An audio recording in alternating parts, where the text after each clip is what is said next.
It's time to take you through your assisted movement training session. We're going to take you through 10 exercises. I'm going to walk you through each and every exercise. I recommend you go ahead and just follow along with me and implement the coaching cues that I show you as we go along. What you want to go ahead and have is at least a couple of levels of bands attached. One for a little bit more resistance or assistance, if you will, and also so you can team the two bands together if you need more assistance for some exercises, less assistance for other exercises. Also remember, you can use a simple band utility strap attached onto the door if you want to go ahead and go with it that way as well. Let's go ahead and let's jump into the exercises. I'm going to go ahead and use my yellow super micro band and drop on down, put it right on my hips to start out with. And I've got my yoga mat in place here to improve my floor traction and gripping as I go through the movements. So let's just start with a simple downward dog. Now each of these movements you're going to do for 60 seconds and then take a 30-second rest. So 30 seconds should be plenty of time for you to go ahead and transition into the next exercise. So we're going to go for about 20 seconds on each of these so that you go ahead and see it. So I'm not going to go for the full minute. Let's get started. First of all, downward dogs. Very simple. Place your feet about shoulder width apart and just let yourself move with the band. The band's going to pull you back to emphasize a little bit more hip activity, but also it's going to allow you to really drive your hips backwards to get good mobility through your posterior chain, calves, and shoulders. So once we're gone ahead and done with that, let's drop down. Let's take a 30-second rest. And now we're going to go ahead and do alternating hip lunge rotations. So hands here, we go up here, we rotate up, take our time, come back, reset, and then go here and rotate up. And we just keep rhythmically going through each movement, working all the way through the range of motion. Let the band assist you as you go through those movements. Now, we're going to go ahead and take the band and bring it up. I'm going to stay into a half kneeling position and I'm just going to go ahead and do shoulder opens. So I'm just opening up my shoulder and pressing against the band. The nice thing about doing them this way is as you press against the band, you're going to get great shoulder stabilization activity of your rotator cuff.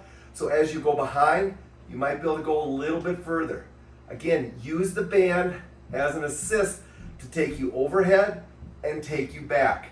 This is where you might need a little bit less band.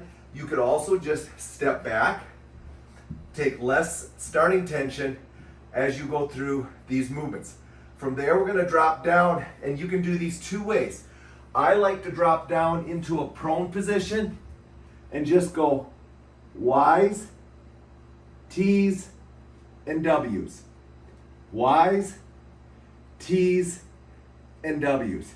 If you don't like the prone position, you could also go ahead and go here and go Y's, T's, and W's. Y's, T's, and W's. It's a great way to go ahead and get your shoulder girdle warmed up, but also get your mid-scapular muscles activated. From there, we're going to go into a split stance overhead reach. So I'm going to split stance. Now, this is going to create a lot more activity through my hips and through my lower body. If a split stance is not comfortable for you, go to a half kneeling and just take the band straight overhead, open up, but not just reach with your arms, but drive with your hips forward. The nice thing about if you do it in a standing position is you can dig your back toe in, and now as you go overhead, you can open up that back hip anteriorly even more. You're going to do it on the right and on the left. If 1 minute on one side is too much, drop it to 30 seconds, go 30 seconds, and just repeat it twice on each side. From there, we're going to go ahead, we're going to drop the band onto our hips.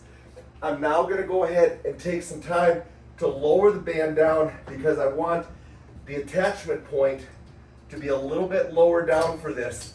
So I'm going to loosen it up, take my 30 seconds, drive it down so it's a little bit lower down while we do our assisted side lunge low reaches. So it's step out, low lunge, and you're working on getting some good frontal plane mobility through your hips as you drop down. If you want, you can go ahead also and keep your hands high, which will allow you to drop down even lower into your squat. From there, we're just going to switch sides, place the band this direction, and we're going to do same thing, side lunge, either high or low reach.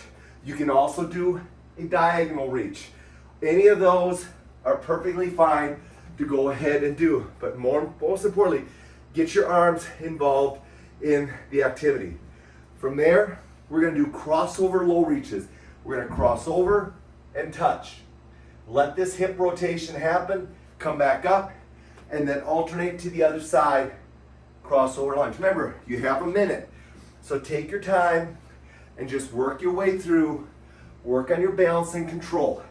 If going way down to the ground is too much, just go to your shin and then drop up. And then just go to your shin. If wrapping your foot way around is too hard, take it more straight back, control, and touch down. So modify the exercise to the best of your ability. From there, we're just going to finish up with simple mountain climbers to get our hips really moving, but also to make sure we engage our shoulder girdle and really get it stabilizing through our shoulder girdle effectively while we're going ahead and getting warmed up. Remember, this can be a warm-up routine, but it also can be a standalone, simple movement, assisted movement recovery workout that you can go ahead and incorporate into your weekly routine.